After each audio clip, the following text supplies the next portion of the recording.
If you're into creepy cemetery stories, brace yourself, because what you're about to hear involves screams, chases, and presences that aren't always human. Like in the next story, where what started as a simple visit to a graveyard turned into the discovery of strange symbols, unsettling dolls, and something that clearly did not want to be disturbed. But before we dive in, make sure you're subscribed to the channel so you don't miss any terrifying stories, and tell me down in the comments which city or country you're watching from. I can still smell it to this day. It was a strange mix of wet earth, old wood, and something sour, as if the air itself was rotting. That summer, everything seemed the same in the small town where I grew up. Same bars, same streets, same dead-end job I hated but endured just to pay the bills. Shirley, my best friend since high school, felt the same sense of boredom. We always said that if nothing new happened that summer, we'd die of boredom. Little did we know what was waiting for us. It was Shirley who first mentioned Willow Grove Cemetery. It was far from town, down an almost forgotten dirt road, surrounded by twisted trees and an iron gate that no one dared to open. The place had a strange reputation, you know. Old-timers would say that no one had been buried there since the 60s, after a nearby Victorian sanatorium was abruptly shut down due to dark happenings. No one ever explained exactly what went down, but they always ended the story with a serious look, as if remembering something too frightening to put into words. On that July day, the sky looked wrong from the start. The clouds were thick and heavy, turning the sun an eerie red, casting a sickly light over everything. Shirley showed up at my door with a challenging smile, jingling her Jeep keys and saying, "Let's see if this Willow Grove is really as scary as they say." I should have said no, but something in her eyes made me agree. Maybe it was the desire to feel something different, to break free from the suffocating routine. The road there was already creepy. The grass grew high, scratching the car's sides, and the trees seemed to lean over us, blocking out the light. When we stopped in front of the rusted gate, the feeling was immediate. A weight in the air, a silence so thick it hurt my ears. No birds, no crickets, nothing. Just a faint wind and the creaking of the gate's chains. I shivered, and Shirley laughed, trying to hide her own nervousness before pushing the gate open with a metallic clang that echoed through the cemetery. Inside, the place seemed frozen in time. Ancient tombstones, some broken, moss-covered crosses leaning at odd angles, and grass taking over everything. With each step, the feeling of being watched grew stronger. It was as if dozens of invisible eyes followed us, unblinking. I kept looking over my shoulder, but all I saw were shadows stretching between the gravestones. The energy there was heavy, suffocating, and I swear I could feel a slight hum in the air, like static electricity clinging to my skin. That's when I saw it. On the other side of the cemetery stood the sanatorium, a towering Victorian building with tall windows and dirty glass, some broken, others boarded up. And there, in the second-floor window, something moved. A figure standing still, watching us. Disheveled gray hair, a dark coat, the face half hidden in shadow. I blinked and it was gone, as if it had never been there. A chill ran up my spine and I could only point, trying to warn Shirley. But when she looked, the window was empty. "It's probably just some homeless person," she said, trying to sound nonchalant, but her voice wavered at the end. Still, when she spotted the sanatorium's entrance slightly ajar, a silent invitation to the unknown, she couldn't resist. "Let's go check it out," she said, already walking ahead. I hesitated, every part of my body screaming not to go, but I stood there, among the tombstones, as she crossed the yard. It was then that I realized the silence had changed. It wasn't just the absence of sound. It felt like a living void, something listening to us. The feeling of being watched became overwhelming, as if a ghostly presence lurked in every corner of the cemetery. My feet felt glued to the ground, and I could only watch Shirley, feeling the tension grow with each step she took toward that dark doorway, which seemed to swallow the light around it. And then it happened. A sound cut through the air, so loud and high-pitched it felt like it pierced my bones. A scream. I couldn't tell if it came from the sanatorium or the wind itself, but it was deafening, almost unbearable. My vision blurred, The world spun and a wave of darkness pulled me down. The last thing I remember was the sensation of something touching me, like icy fingers dragging across my shoulder, and the sound of the scream still vibrating in my head before I blacked out among the gravestones. When I opened my eyes, the sky was a little darker, as if the sun had given up fighting against those heavy clouds. The first thing I felt was a ringing in my ears, a deep sound that seemed to vibrate inside my head. My mouth was dry, and my legs trembled so much that for a moment I thought I wouldn't be able to stand. That's when I noticed Shirley's hand gripping my arm tightly, trying to drag me back toward the Jeep. Her face was pale, her eyes wide, and even without saying a word, I knew something had gone terribly wrong inside. "Let's go, now," she whispered, her voice barely audible. I tried to ask what had happened, but my throat wouldn't cooperate. Still dazed, I let her pull me along, stumbling between the gravestones. With each step, I felt like something was following us. It wasn't just paranoia. The air felt colder behind us, and I could sense that heavy presence moving, slow but determined, as if it didn't want us to leave. I turned once and swore I saw a shadow glide between the trees, something too large to be human, formless, just a dark blur against the gray day. When we finally reached the Jeep, Shirley practically threw me into the passenger seat, started the car, and sped off without looking back. Her hands trembled so much on the wheel that the car swayed on the dirt road. Only when we were far from the rusted gate, breathing in the heavy forest air, did she start to speak, between sobs and short gasps, as if each word took immense effort. "I only went in a little. I didn't want to leave you alone for too long," she began, staring fixedly at the road. "But when I got to the main hall, I saw a symbol on the floor. It wasn't a normal drawing. It was carved into the wood like a circle full of strange lines and shapes. It looked like a ritual. There were dark stains everywhere. Blood, I think. But it was so old it was almost black. And there were dolls." Her voice faltered and she gripped the wheel as if she wanted to break it. Several dolls, all with their eyes gouged out and replaced with rusted metal. They were lined up in a perfect circle facing that symbol. A chill ran through my body. The image she described was so wrong, so unnatural, that it felt like the air in the car had grown heavier. Shirley took a deep breath before continuing, her voice almost a whisper. "When I tried to leave, I heard footsteps behind me. But it wasn't someone walking. It was the dragging of bare feet, heavy and low breathing, very close. I turned around and saw nothing, but the sound continued. That's when I heard the scream. I don't know if it came from upstairs or the basement, but it sounded like someone suffering, someone who wasn't human anymore. I ran, and when I got outside, you were already lying on the ground." I couldn't respond. My mind tried to process everything, but the feeling of being watched was still there, clinging to my skin as if we had brought a piece of that place with us. With every turn of the road, I was sure something was following us, sliding through the trees, silently tracking the car. I didn't say anything to Shirley because I could see she was already at her limit. But deep down, I knew it wasn't my imagination. That dark energy hadn't stayed in the cemetery. When we reached the town, the sky finally began to clear a little, but nothing seemed normal. People walked on the sidewalks, going about their business as if their world was the same as yesterday. But for me, everything had changed.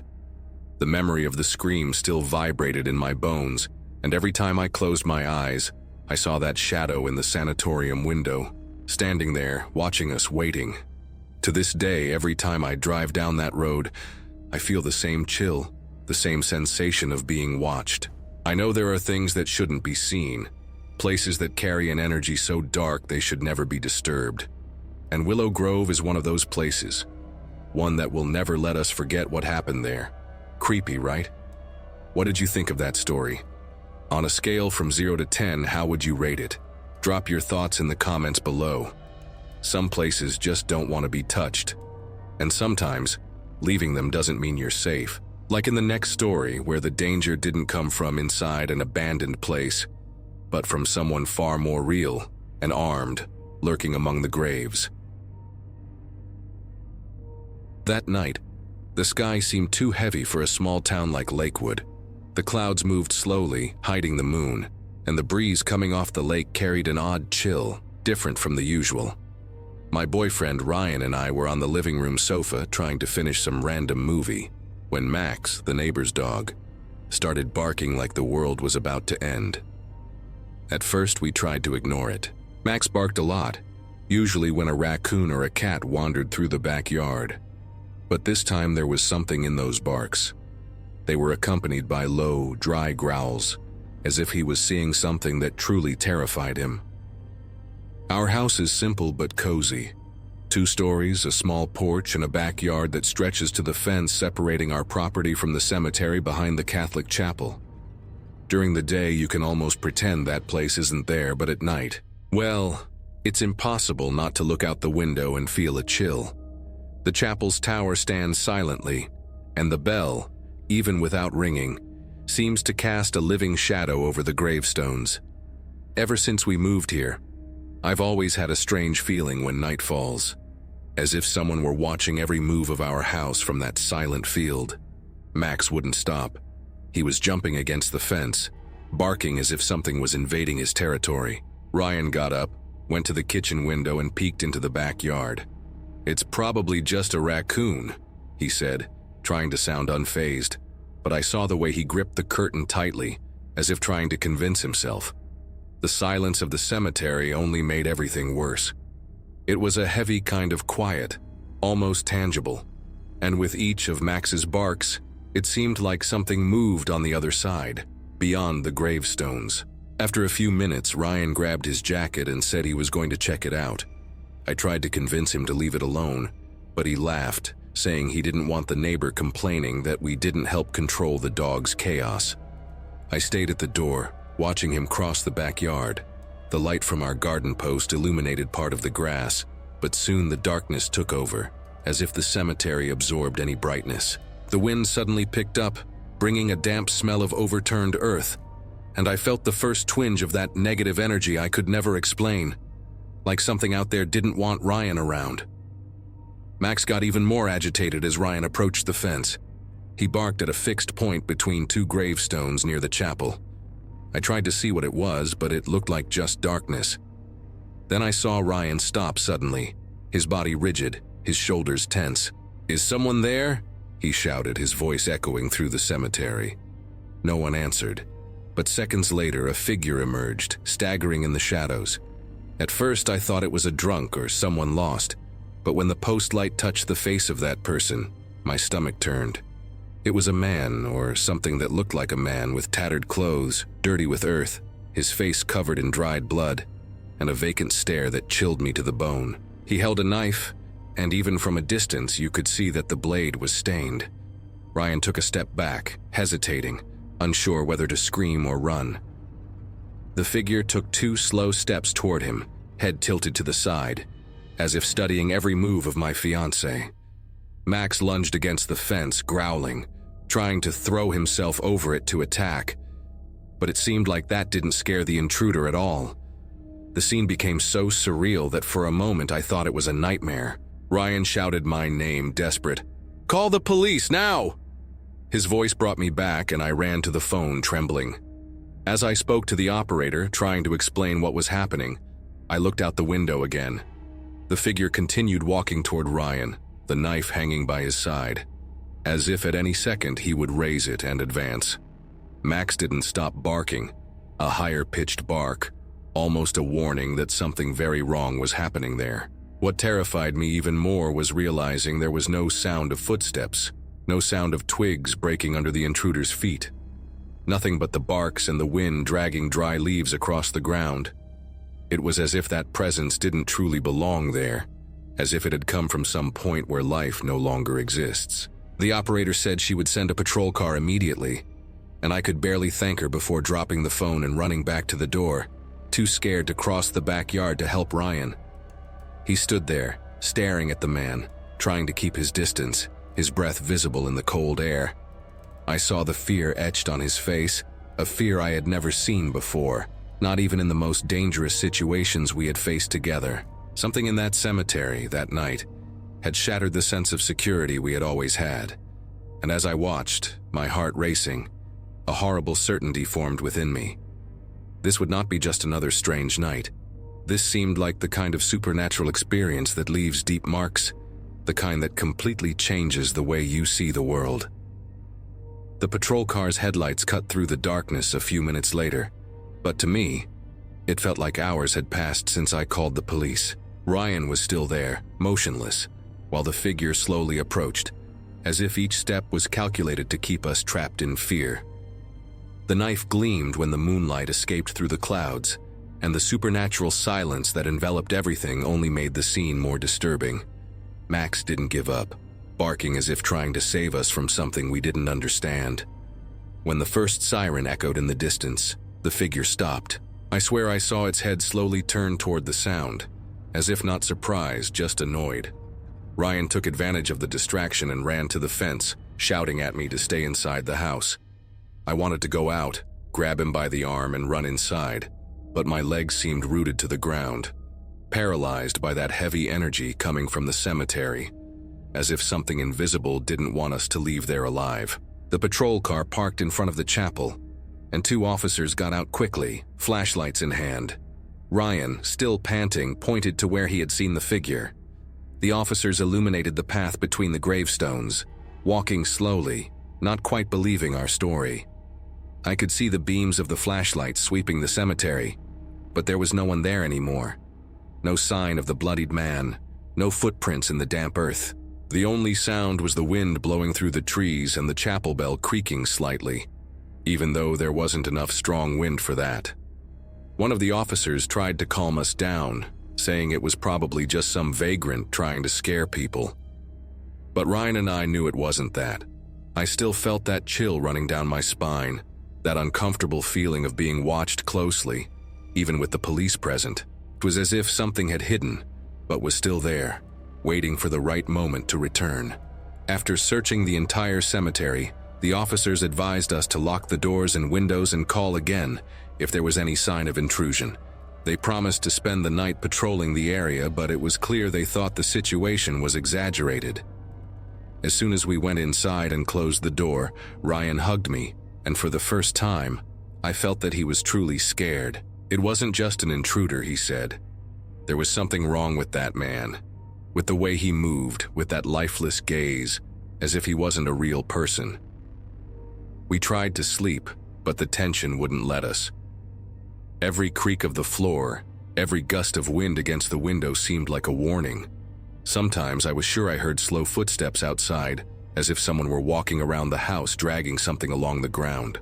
Max still growled in the neighbor's backyard, as if he sensed that presence lurking. The night seemed endless, a waking nightmare in which any second could bring back that man, or whatever he was. When the sun finally began to rise, a strange feeling took over the air. It wasn't relief, just a heavier silence, as if the cemetery were keeping a secret that we had only glimpsed for a few moments. Ryan opened the curtains and looked outside. Nothing, no sign of footprints, neither from the intruder nor from the officers who were supposed to have patrolled. Everything seemed normal, too ordinary, as if the previous night had been a figment of our imagination. But I knew it hadn't been. The memory of that blood-stained face, of that knife swinging in his hand, wouldn't disappear. Something in that cemetery had moved, something that didn't belong to the world of the living. And the worst part was that it seemed to have chosen us, as if that spiritual presence wanted to show us that there is no true safety when you live next to the dead. Since that night, the tranquility of our home never returned. Every day, even in the sunlight, the feeling of being watched continues, as if an invisible pair of eyes were monitoring our every step. Lakewood may seem like a calm town, but behind the chapel, where the wind drags dry leaves between the gravestones, I know something hides, waiting. And no matter how hard I try, I can never shake the certainty that one day, when the church bell rings by itself again, that figure will return, and perhaps next time it won't just scare us. Scary, huh? After a night like that, locking the doors suddenly doesn't feel like enough. But what if the danger follows you all the way home? That's exactly what happens in the next story. where a group of friends thought they were just having fun until they brought something back from the cemetery with them. That night, the wind felt different. You know when the air gets heavy, like something invisible is watching you? That's the feeling that clung to my skin as my friends and I crossed the deserted road toward the old Hawaiian cemetery. The moon, hidden behind dark clouds, made the place even gloomier, and every step seemed louder than it should have been. We'd always heard stories about that cemetery. Whispers out of nowhere, figures wandering among the graves, voices calling out the names of those who dared enter after midnight. And that night, for the first time, we decided to find out if any of it was true. We were 4 kids with more courage than sense, carrying cheap lanterns and an old recorder my dad had given me, as if that could turn us into real ghost hunters. We laughed nervously, trying to hide the tension, but no one had the guts to admit out loud that we were terrified. With every step toward the rusty cemetery gates, the silence around us seemed more alive, as if the earth itself was holding its breath to see what we'd do. And that's when the first strange thing happened. The light from the only street lamp flickered once, twice, and then went out completely, plunging us into darkness so deep it seemed to swallow even the sound of our footsteps. We tried to laugh it off, saying it was probably just a wiring issue, but none of us really believed that. The graves stretched out like twisted shadows, crooked crosses pointing toward a starless sky. The air was too cold for a Hawaiian night, a damp chill that seemed to cut through our clothes and cling to our bones. As we walked among the tombstones, the ground creaked beneath our feet, as if something beneath us was shifting. Each of us carried a fragile kind of bravery, and I could feel mine ready to shatter at any second. We were near the center of the cemetery when we heard the first voice, low, drawn out, coming from somewhere just behind us. We stopped, turned slowly, but there was no one there. And then, again, only closer this time, a calm voice, almost gentle, but it sent a chill down my spine. Relax. The word hung in the heavy air, spreading among the graves, and for a second, it seemed to come from all directions at once. I felt something cold crawl up my back, and from the look on my friends' faces, they felt it too. We didn't think twice, we ran. We ran without looking back, stumbling over the dirt paths, hearing that same word repeated, as if something invisible was following us closely, whispering in our ears.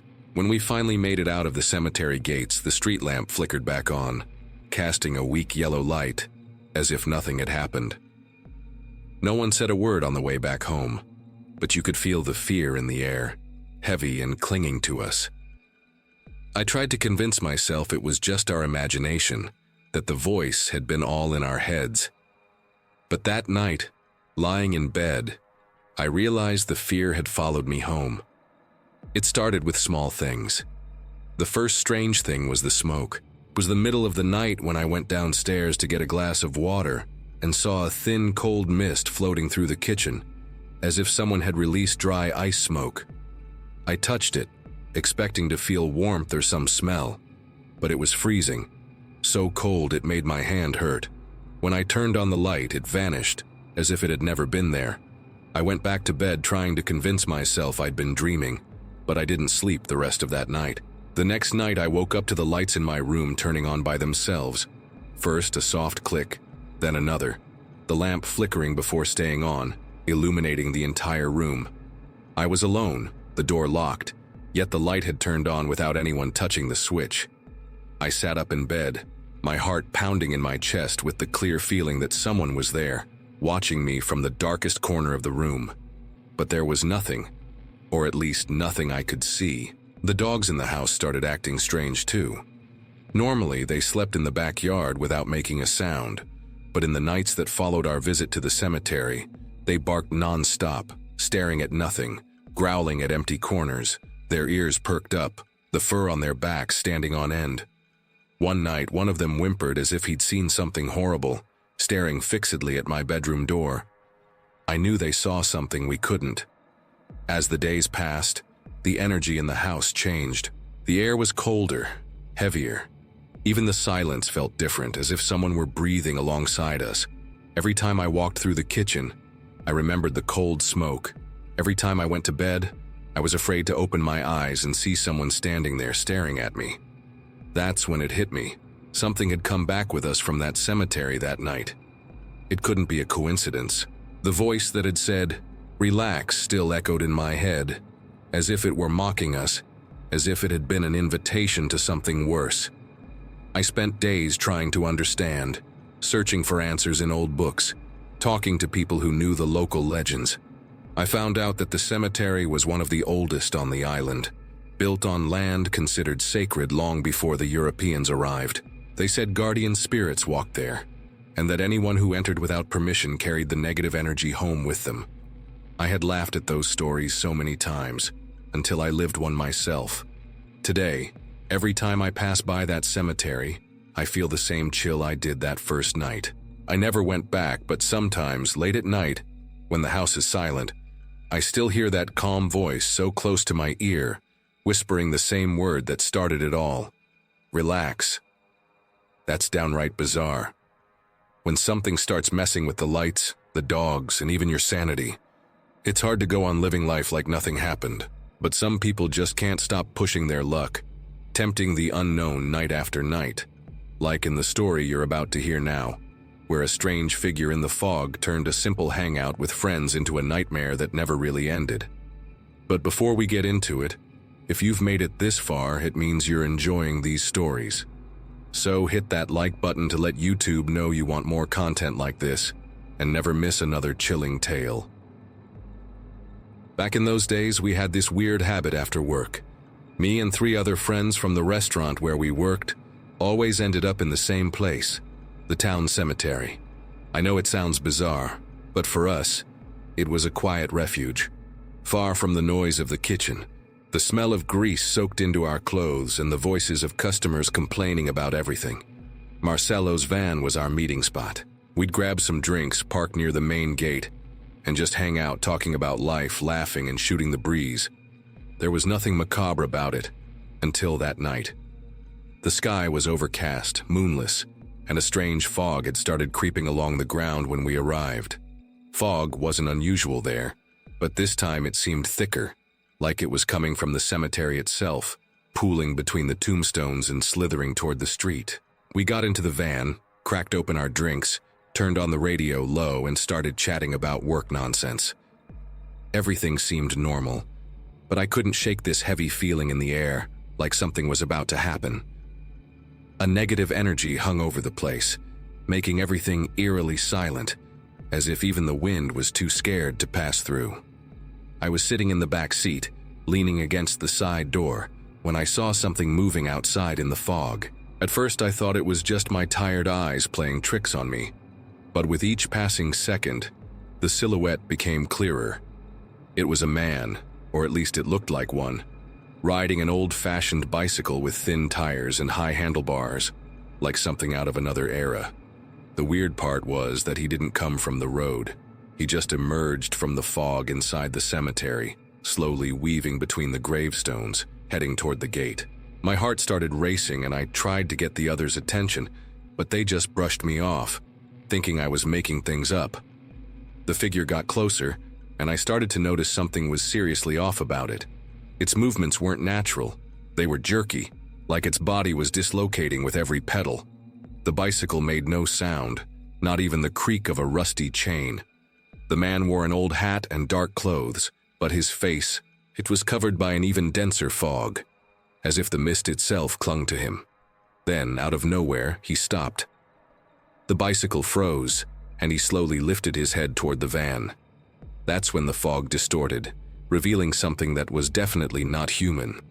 His eyes were black holes, bottomless, and his mouth stretched open beyond normal limits, like his jaw was about to unhinge.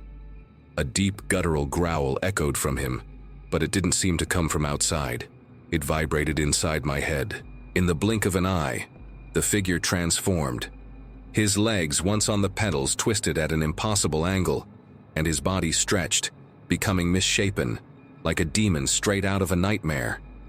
He dropped the bicycle, which simply vanished into the fog, and started advancing toward the van, moving rapidly and spasmodically, as if the ground offered no resistance. That's when a deafening noise hit the side of the van, like something huge had crashed into it. The van shook violently and everyone screamed. Marcelo turned off the radio, and the tension in the air was palpable. Panicked, I pointed at the advancing figure, but when the others looked, they saw nothing but fog. They started laughing nervously, saying I was trying to scare everyone. But I knew it wasn't my imagination. The spiritual energy coming from it was heavy, suffocating, like something was trying to steal the air from my lungs. "We need to get out of here now," I shouted, pounding on Marcelo's seat. He hesitated, saying I was overreacting, until a second crash hit the van, this time on the roof, like something had climbed up there. The van shook again, and through the side window I saw the same distorted shadow gliding around, making no sound, leaving no marks on the ground. That was enough to convince everyone. Marcelo started the van with a trembling hand and floored it, peeling out on the dirt road, trying to get away as fast as possible. The fog seemed to chase us, growing thicker and swallowing the van's headlights. I could still feel that malevolent presence surrounding us, like the demon was clinging to the back of the van, ready to grab one of us.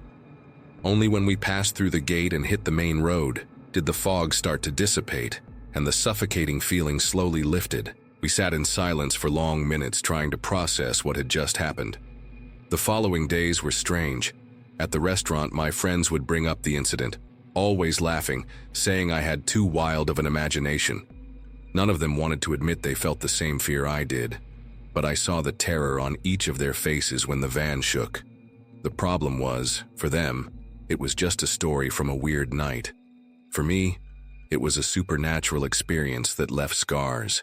To this day, I can still remember that negative energy surrounding me, the feeling of being watched by something not of this world. After that night, I never went back to that cemetery. Just driving by made my stomach churn, and I'd get chills running up my spine like the creature was still hunting me. I tried to go on with life normally, working, laughing with friends, pretending nothing happened. But deep down, my view of the supernatural had changed forever. I used to be a skeptic, thinking ghost stories were just exaggerations or fabrications.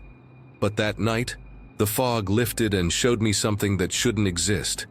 Years have passed, and I've never had another encounter like that. But the image of the man on the bicycle twisting into an infernal creature still haunts my nightmares. Sometimes, when I'm driving at night and the road is swallowed by fog, I swear I see a silhouette in the distance, waiting to remind me that not everything hiding in the dark is a figment of our imagination. And no matter how much my friends swear I made it all up, I know the truth. That night, something came out of the cemetery to find us, and we were lucky to escape in time. Terrifying, right? What did you think of this story? What score from 0 to 10 would you give it? Leave your opinion down below. On that day, all I wanted was a little peace. It was my birthday, but it seemed like life was determined to remind me that happiness didn't last long when you were tied to someone who didn't know what real love was. I was tired, exhausted from those endless arguments, the veiled provocations and the looks that made me feel small. I thought a trip to a remote resort, far from the city, could give us a fresh start. I thought the silence of the place would be a breath of fresh air. I was wrong. The birthday dinner started off well, or at least that's what I tried to believe in the first few minutes. The table was nicely set. The restaurant had that cozy atmosphere, candles lit, soft music. But all it took was one offhand comment to sour the mood. The conversation, which had already been scraping the limits of patience, turned into a heated argument. It wasn't anything new. Sharp words were thrown like knives, each one cutting a little more of what was left of my spirit that night. And when I realized that any word from me only fueled that sick fire, I dropped my utensils, excused myself, and left the hotel. I needed to breathe, needed to escape from everything, even if just for a few minutes. The street was deserted, the cold night breeze hitting my face, bringing temporary relief. I just wanted to walk, to distance myself from that heavy energy. That's how I ended up in front of the rusty gates of an old cemetery, a few blocks from the resort. I can't explain what led me to enter. Maybe the idea that there, among the tombstones, the silence would be absolute, that no one would judge me, that no one would attack me with words. The gate was slightly ajar, creaking in the wind. I entered without thinking twice, without imagining that this decision would change everything. The atmosphere inside was different, almost tangible. The air seemed denser, charged with something I couldn't name, a strange energy that made my skin crawl. The moon barely pierced through the clouds, weakly illuminating the old crosses and weathered tombs. My steps echoed on the gravel path, and with each step, the feeling of being watched grew. I turned my head several times, but only found statues of broken angels, twisted trees, and motionless shadows. That silence wasn't natural. It was the kind of silence that seemed to be waiting for something to happen. That's when I heard the roar of engines approaching, several of them. At first I thought I was imagining it, that my mind was playing tricks after so much tension. But soon the headlights cut through the road on the other side of the cemetery walls. A man's voice shouted something I couldn't quite understand. I only caught the word girl. More voices followed, then another. Harsh laughter, revving motorcycle engines. Instinct took over. I ducked behind a mausoleum, my heart pounding, a strange fear gripping me. I didn't know who they were, didn't know if they had seen me. But something inside me said it wasn't safe to show myself. The motorcycles stopped near the gate, and heavy footsteps entered the cemetery. Male voices spread out, calling for someone. "Where is she?" one of them said, his rough voice echoing among the tombstones. My blood ran cold. I wasn't the person they were looking for, but deep down, something told me that if they found me there alone, nothing good would come of it. I crouched lower, trying to control my breathing. The cold wind carried fragments of the conversation, laughter that wasn't friendly at all. With each passing second, the sense of danger mixed with something even worse, something that didn't come from them but from the place itself, as if the entire cemetery were alive, watching me. I don't know how long I stayed crouched there, my legs trembling. The voices faded away until only the wind remained, whistling through the trees, and it was at that moment when I finally took a deep breath that everything became strange. A sharp cold ran up my back, as if icy hands were touching me. I felt a presence behind me, clear, so real that I turned my head slowly, expecting to see someone there. There was no one, but the negative energy was there, dense, clinging to my skin. A chill ran through every inch of my body. My breathing became shallow, my chest heavy, my mind on alert. Everything seemed wrong. The air smelled of wet earth and iron, as if death itself were enveloping me. I stood up slowly, trying to leave without making a sound, but my legs were shaky. The darkness seemed to close in, and suddenly I felt the ground spin beneath my feet. The last thing I remember before falling was the distant sound of footsteps running among the tombstones, and a low whisper, too close to my ear, saying my name. That sound wasn't human. Then, everything went black. I woke up hours later, the night even deeper. The sky was clear and the full moon illuminated the cemetery, revealing details I wish I hadn't seen. The tombstones seemed to lean, elongated shadows forming strange figures, and the feeling of being watched was unbearable. I jumped to my feet, my body aching, my mouth dry, and started running without looking back. Each step felt dragged, as if something were pulling at my feet. I only thought about getting out of there, escaping that dark energy, that supernatural experience that clung to my mind like a waking nightmare. When I finally passed through the gates and saw the distant lights of the resort, the feeling of relief almost made me cry.